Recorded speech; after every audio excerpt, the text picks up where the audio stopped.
오늘 이 시간 우리에게 주시는 하나님의 말씀 전도서 7장 21절 22절의 말씀이 되겠습니다. 전도서 7장 21절 22절에 있는 말씀 이제 한 목소리로 합독하시겠습니다. 또한 사람이 하는 모든 말에 내 마음을 두지 말라. 그리하면 내 종이 너를 저주하는 것을 듣지 아니하리라. 너도 가끔 사람을 저주하였다는 것을 내 마음도 알고 있느니라. 아멘.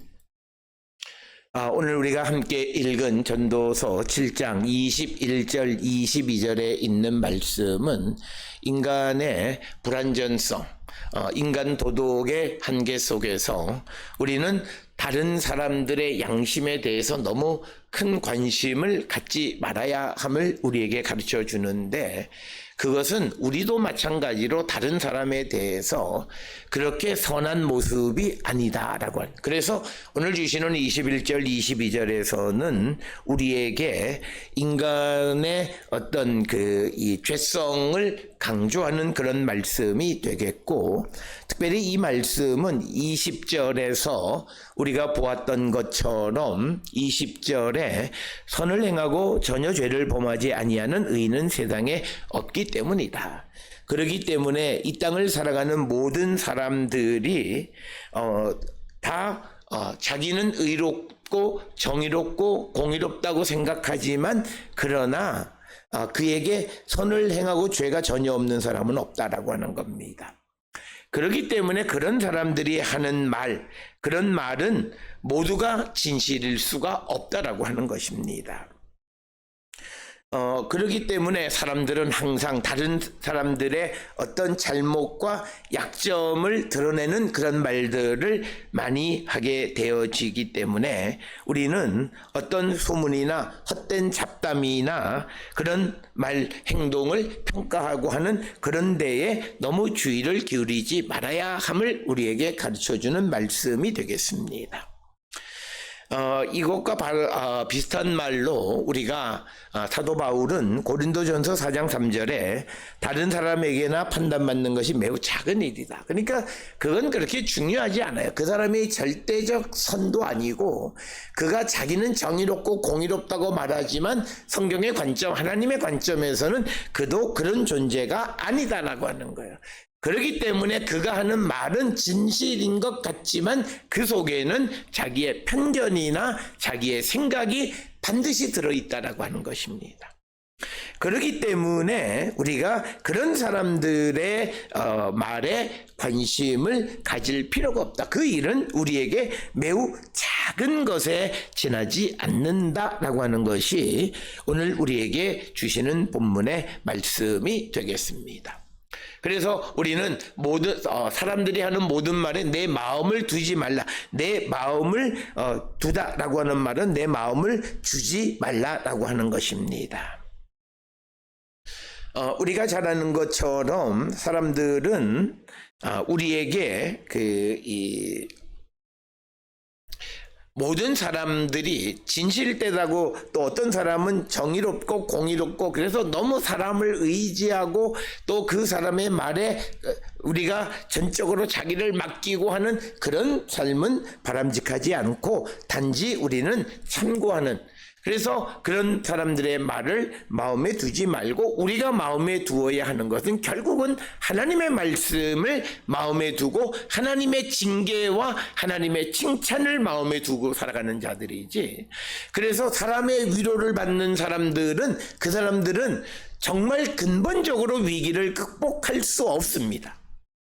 그래서 오늘 우리가 세상을 살아가는 이 땅에서 교회들이 어렵고 힘든 사람들에게 희망을 주는 것 같지만 시간의 근본적인 문제 해결을 하지 못하기 때문에 결국은 똑같은 일을 반복하는 일은 바로 그들이 사람의 말에 너무 의존하고 살아가기 때문에, 하나님의 말씀을 의지하지 않고 사람의 말에 너무 의존하는 삶을 살아가기 때문에 세상은 점점 더 힘들고 어려워지는 현실을 우리는 겪게 된다라고 하는 겁니다. 따라서 오늘 주시는 본문 21절에 있는 이 말씀이 내포하는 것은 인간의 죄성 때문에 인간이 하는 모든 말을 전부 다 신뢰할 수 있는 말은 아니다라고 하는 겁니다. 그래서 야고보서 3장 2절에 우리가 다 실수가 많으니 만일 말에 실수가 없는 자라면 곧 온전한 자라 능히 온 몸도 굴레 씌우리라. 그러니까 말에 실수가 없는 자가 없다는 거예요. 그렇게 실수하는 사람들의 말에 마음을 두는 일은 어리석은 일이다라고 하는 겁니다. 그래서 오늘 우리가 세상을 살아가는데 우리의 삶이 어떤 모습이어야 하는가를 우리에게 가르쳐주고, 특별히 또 하나는 사무엘상 24장 9절에 의하면 다윗이 사울에게 말하기를 보소서 다윗이 왕을 해하려고 한다는 말을 하는 사람들의 말만 듣는 것이 어찌된 일이냐. 그러니까 다윗에 대해서 나쁜 양심을 갖고 나쁜 감정을 가진 사람들이 사울왕에게 다윗에 대해서 나쁜 말을 하는데 그 말에 관심을 갖고 살아가면 어떡하겠느냐라고 하는. 결국 이 말은 뒤집어서 얘기하면 또 좋은 말만 하는 아첨하는 사람의 말만 들으면 어떡하느냐. 그러기 때문에 우리는 나와 하나님 사이의 관계가, 소통의 관계, 그 관계 속에서 내가 직접 하나님의 말씀을 듣지 못하면 그는 사람의 말을 들을 수밖에 없고 그는 결국 행복한 삶을 살아갈 수 없다는 거예요. 그래서 오늘 주시는 본문의 말씀에 우리가 세상에 지혜 있는 사람 누구의 자문을 구하고 누구의 도움을 구하는 일, 물론 조금은 도움이 될 수 있지만 그러나 그것이 근본적으로 문제를 해결하는 것이 아니라 성도는 내가 하나님에게서 직접 그 말씀을 들어야 되는데 그 말씀을 듣는 것은 내가 기도만 해서 되는 것이 아니라 기도와 하나님의 말씀이 병행되어져 갈 때 우리는 주님의 음성을 들을 수 있습니다. 오늘 우리가 이 땅을 살아가는 많은 그리스도인들이 이 응답받지 못하는 가장 큰 이유는 말씀이 없어서 그렇습니다. 정말 내가 응답이 갈급하면 정말 하루 종일이라도 휴가 때라도 말씀만을 붙잡고 나가는 그런 열정이 있을 때, 그런 간절함이 있을 때 하나님의 말씀을 반드시 듣고 하나님은 반드시 들려주시는 거예요. 사람들은 그렇게 이야기합니다. 하나님이 정말 응답을 주실까요? 그거는 사람들이 노력하지 않아요. 간절하지 않아요. 하나님 앞에 그저 한번 기도 뜨가고 하나님 이 문제를 해결해 주세요. 근데 왜 하나님 다 그게 아니라 하나님의 음성, 하나님이 내게 어떤 말을 하실지 그것을 들으려고 아주 총각을 곤두세우고 그 말씀을 들으려는 거예요. 우리가 잘 아는 다윗이 나단 선지자가 와서 자기를 질책하는 하나님의 음성을 들을 수 있었던 가장 큰 것은 그가 다윗이 하나님의 뜻을 묻는 삶을 살았기 때문에, 말씀 속에 살아가고 하나님의 뜻을 묻는 삶을 살았기 때문에 나단이 하는 말에 그는 귀를 기울이고 회개할 수 있었다는 거예요. 오늘 우리가 살고 있는 이 시대에 우리는 사람의 말, 내게 좋은 말만 하는 사람은 더더욱 나쁘고 내게 나쁜 말만 하는 사람, 그런 사람들 말을 듣지 말고 내가 하나님과의 관계 속에서 하나님의 음성을 듣고 살아가는 자가 되라는 거예요. 사람의 말에 일비하지 말라는 거예요. 사람은 양심적으로 도덕적으로 완벽한 사람이 없기 때문에 좋은 말 안 해요. 우리는 누구에 대해서 무슨 말을 들으면 그 사람에 대해서 좋은 말하면 원수가 돼요. 그리고 자기를 비난하고 자기를 모함했다 이렇게 얘기해요. 그러니까 진실이 안 통해요. 왜? 그들이 진실된 삶을 살지 않기 때문에 그래요. 그래서 우리는 이런 사람들의 말에 귀를 기울이지 말고 하나님의 음성에 귀를 기울이는 사람이 되어야 한다라고 하는 겁니다. 우리가 잘 아는 것처럼 폼페이우스나 폼페이우스가 그 정복한 후에 세르토리우스의 그가 기록한 여러 가지 서류들을 전부 다, 그러니까 원수들이 나에 대해서 기록한 것을 읽어보면서 적개심을 불태우는 건 죄 짓는 거예요. 그렇기 때문에 우리가 내가 더 다른 죄를 범하지 않으려면 나의 대적자, 적대자가 한 말을 무시하고 거기에 무감각한 삶을 살아가라는 거예요. 그래서 문학 작가들 가운데에서도 비평에 대해서 평론을 읽지 않는 사람들도 있습니다. 그래서 어떤 사람들은 그냥 나쁜 말을 마음에 담아두면 복수심을 유발하기 때문에 아예 그걸 보지도 않는 사람도 있어요. 이 말은 우리가 물론 우리에게 진정한 의미의 조언을 주고 그것을 감사하게 받는 아주 좋은 관계, 나와 하나님의 관계가 바르고 또 내게 말하는 그 사람도 하나님과의 관계가 바른 사람이 하는 말, 그 말을 듣고 그 말을 통해서 우리가 나를 돌아보는 일은 필요하지만, 그러나 그렇지 않은 사람, 하나님과의 관계가 없는 사람들의 말은 무시하라는 거예요. 특별히 오늘 우리가 살고 있는 이 시대에 댓글이라고 하는 것 때문에 여러 가지 사회적인 파장도 많고 여러 가지 문제도 많습니다. 무시하고 살아야 돼요. 무시가 안 되면 차라리 그 일을 하지 말아야 돼요. 그러니까 SNS를 하면서 댓글을 무시하지 않으면 그는 못 살아요. 왜? 모든 사람이 좋은 말만 하는 건 아니에요. 거기에 일희일비하면 견디기 어렵다는 거예요. 그래서 오늘 주시는 본문의 말씀은 결국 우리가 사람의 말에 마음을 두지 말고 하나님의 말씀에 마음을 두고 살아가는 자가 되라는 거예요. 그러면 우리가 사람의 하는 말을 마음에 두다 보면 21절에 기록되어 있는 것처럼 21절 하반절에 내 종이 너를 저주하는 것을 듣지 아니하리라 라고 하는 겁니다. 특별히 우리는 다윗이 압살롬의 반란 때에 도망갈 때에 그때 시므이가 하는 저주의 소리를 들은 것을 기억해요. 그래서 우리가 사람들의 많은 말을 마음에 두지 않으면 그냥 그가 무슨 말을 해도 상관없어요. 그러나 그것을 듣고 마음에 두면 그에 대한 복수가 벌어지게 됩니다. 그래서 오늘 주시는 본문의 말씀은 나뿐만 아니라 다른 사람 모두의 도덕성에 문제가 있어요. 그래서 나는 누구로부터 나쁜 이야기를 들으면 그 사람의 말을 마음에 두고 그 사람에 대한 복수심을 불태워, 그건 역시도 하나님 앞에 나쁜 거예요. 그렇기 때문에 우리에게 근본적으로 원천적으로 그런 말에 마음을 두지 말고 무관심하게 듣고 흘려버리라라고 하는 겁니다. 그래서 오늘 주시는 21절에 사람들이 하는 모든 말에 마음을 두지 말라는 것은, 그것은 우리에게 잠재적으로 다른 죄를 유발할 수 있는 여지가 많기 때문이라는 거예요. 왜냐하면 나 역시도 20절에 있는 것처럼 선을 행하고 전혀 죄를 범하지 아니하는 의인이 아니기 때문이에요. 그렇기 때문에 우리는 그것을 무시하고 살아갈 줄 알아야 된다라고 하는 것입니다.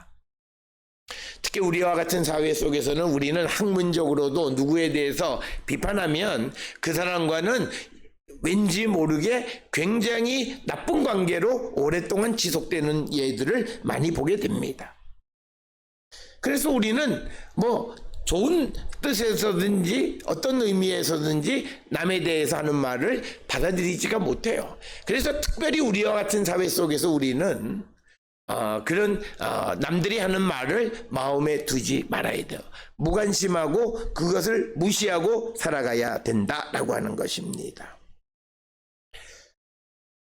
남이 하는 말에 호기심을 갖고 그것을 관심을 갖다 보면 그 남이 하는 말은 칭찬보다는 비난의 말들이 많게 되어지면 그것은 그 사람에게 좌절과 절망을 안겨줄 뿐만 아니라 앞에서 말씀드린 것처럼 또 다른 적개심을 불러일으켜서 또 다른 범죄를 일으키는 것이기 때문에 우리가 다른 사람들이 하는 말을 마음에 두지 말라라고 하는 겁니다.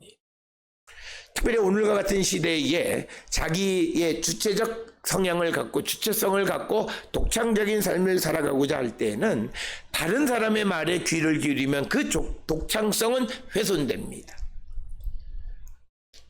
그래서 우리가 아주 나쁜 길로 가지 않는 다음에는 다른 사람들이 하는 말에 대해서는 별로 마음에 두지 않는 그런 것.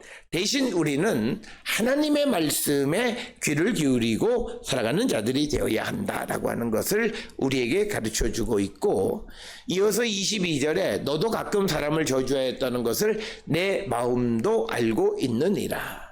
그러면서 앞에서 사람들이 하는 말을 마음에 두지 말라는 것은 그 사람들이 선하지 않고 온전한 의인이 아니기에 그들은 선한 양심을 갖고 있지 않기 때문에 하는 말이 옳지 않다라고 하는 건데, 그런데 나 역시도 마찬가지라는 거예요. 그래서 22절에 너도 가끔 사람을 저주했다는 것을 내 마음도 알고 있다, 이렇게 이야기합니다. 이 22절에 있는 말씀은 너도 마음속으로든 말로든 그들을 나쁘다고 생각하거나 판단하고 그들에 대해서 경멸적으로 비난하고 모욕했던 적이 있다라는 것을 내 마음, 내 양심이 알고 있다라고 하는 것입니다. 특별히 오늘 주시는 본문의 말씀에서 우리가 야드 리베카라고 하는 단어는 양심을 뜻하는 수거적인 표현, 양심이 기억한다라고 하는 거예요. 그래서 양심은 1000개의 증인과 같다, 이런 표현이 있습니다. 1000명의 증인, 내 마음의 양심은 1000명의 증인과 같다는 거예요. 그러니까 내가 양심을 속이고 뭘 하는 건 견딜 수가 없다는 거예요. 그래서 오늘 주시는 본문에 너도 가끔 사람을 저주했다는 것을 너는 아니라 그럴지 모르지만 내 마음, 내 양심은 알고 있다. 그래서 너나 다른 사람이나 모두가 선을 행하고 전혀 죄를 범하지 않는 의인이 아니기 때문에 그들이 하는 말에 마음을 두지 말 뿐만 아니라, 이 말의 근본적인 것은 우리가 하나님의 말씀에 귀를 기울일 뿐만 아니라 다른 사람에 대해서 저주하거나 나쁜 말 하거나 하지 말라는 거예요. 그래서 다른 사람에 대해서 저주하거나 나쁜 말을 하지 않는 것은 다른 사람에 대해서 관용적인 자세를 가져야 된다. 그 사람의 부족함을 인정하고 그들의 허물을 용납하고 용서하는 삶을 살아야 된다는 거예요. 그걸 우리에게 가르쳐 주는 겁니다. 그래서 오늘 주시는 21절, 22절에 있는 말씀은 현대를 살아가는 우리들의 삶에도 매우 중요한 그런 말씀이고, 오늘 특별히 우리가 살아가는 이 시대가 인간 중심적인, 그래서 사람이 모든 것의 중심임을 이야기하는데, 그 사람이 어떤 존재냐? 죄가 있는, 죄성이 있는 존재라고 하는 것을 성경은 말합니다. 그래서 20절에 꼭 기억하셔야 돼요. 나를 포함한 모든 사람이 선을 행하고 전혀 죄를 범하지 아니하는 의인은 아니다라는 거예요. 그래서 내가 누구를 비난하고 비판하고 남에게 경멸적인 말을 한다 할지라도 나는 의인은 아니다라는 거예요. 그래서 그것을 먼저 깨달으면 내가 다른 사람들에 대해서 그런 말을 하지 않고 절제할 줄 알아야 된다는 것입니다. 그리고 또 누군가가 나에 대해서 그런 말을 한다 할지라도 그 사람의 양심 자체가 선한 양심이 아니기 때문에 우리가 그들이 하는 말에 귀를 기울이지 말라는 거예요. 그렇기 때문에 여기에서 우리가 예수 그리스도를 믿음으로 말미암아 우리가 선을 행하고 죄를 범하지 않는 온전한 의인이 되는 유일한 길은 예수 그리스도를 영접하는 거예요. 그래서 우리가 성화가 되어지고 의인이 되어져서 우리가 선한 양심을 갖고 살아가는 자가 되어야 한다. 그래서 성경에서 말하는 선한 양심이라고 하는 것은 선한 마음을 갖는다라는 것은 그가 살아가는 행동이나 삶의 모든 것이 선한 열매를 맺는 것이지만, 그렇지 못한 경우에는 선을 행하는, 죄를 범하지 않는 의인이 없는 그런 현실 속에서는 그들이 하는 모든 행위는 악하다라고 하는 거예요. 그 악한 것에 마음을 두지 말라는 것이고, 그런데 그것은 그 사람들의 문제만이 아니라 나도 동일하다. 그래서 우리가 자기의 약점, 자기의 연약함을 인정하고 겸손한 삶을 살고 남의 잘못과 허물에 대해서 용서하고 용납하는 삶을 살아가는 자가 되어야 함을 강조하는 것이 오늘 주시는 말씀이고, 그래서 오늘 주시는 이 본문의 말씀은 결국 우리에게 관용과 용서가 필요하다라고 하는 것을 우리에게 말하고 있고, 이것은 마태복음 6장 14, 15절에서 예수께서도 하신 말씀과 같습니다. 그래서 우리가 다른 사람의 결점을 용서하고 용납해 줄 알아야 된다는 것. 그래서 오늘 주시는 이 본문의 말씀을 통해 우리는 우리가 지금 현대를 살아가는 삶의 방식을 다시 한번 성찰하고 주님이 우리에게 요구하시는 삶이 무엇인가, 어떤 모습으로 세상을 살아가야 하는가라고 하는 것을 돌아보면서, 특별히 남에 대해서 관심이 많은 이 시대에 특히 SNS라고 하는 새로운 어떤 플랫폼을 통해서 많은 사람들에게 익명성을 통해서 비판하는 일이 많은 그런 시대에 과도한 반응을 우리가 자제하고 오히려 그들의 결점을, 다른 사람의 결점을 이해하고 용서해서 비난하지 않는 삶을 살아가는, 그것은 우리에게 매우 중요하고, 그렇게 살아야 우리가 내 자신의 선한 양심을 지켜갈 수 있다라고 하는 것입니다. 오늘 주시는 본문의 말씀에 너도 가끔 사람을 저주했다는 것을 내 마음도 알고 있다라고 하는 이 사실을 우리가 깊이 기억하시면서, 우리가 이제는 예수 그리스도 안에서 새로운 피조물이 됐고 옛사람이 죽은 자로서 선한 양심을 가진 자로서 이제는 다른 사람을 축복하는 자가 되어야 하고 다른 사람을 저주하지 않는 그런 삶을 살기로 결단하는 그런 성도들이 되어야 함을 우리에게 가르쳐주는 말씀이 되겠습니다. 특별히 오늘 주시는 본문의 말씀을 통해 우리의 삶을 다시 한번 성찰하고 우리가 오직 주의 말씀만에 귀를 기울이고 우리가 선한 양심을 갖고 그리스도 안에서 선한 양심으로 모든 이들을 포용하고 모든 이들을 용납하는, 그래서 비난하거나 비판하거나 경멸하지 않는 그런 삶을 살기로 결단하는 우리 모든 성도들이 다 될 수 있기를 주의 이름으로 축원합니다.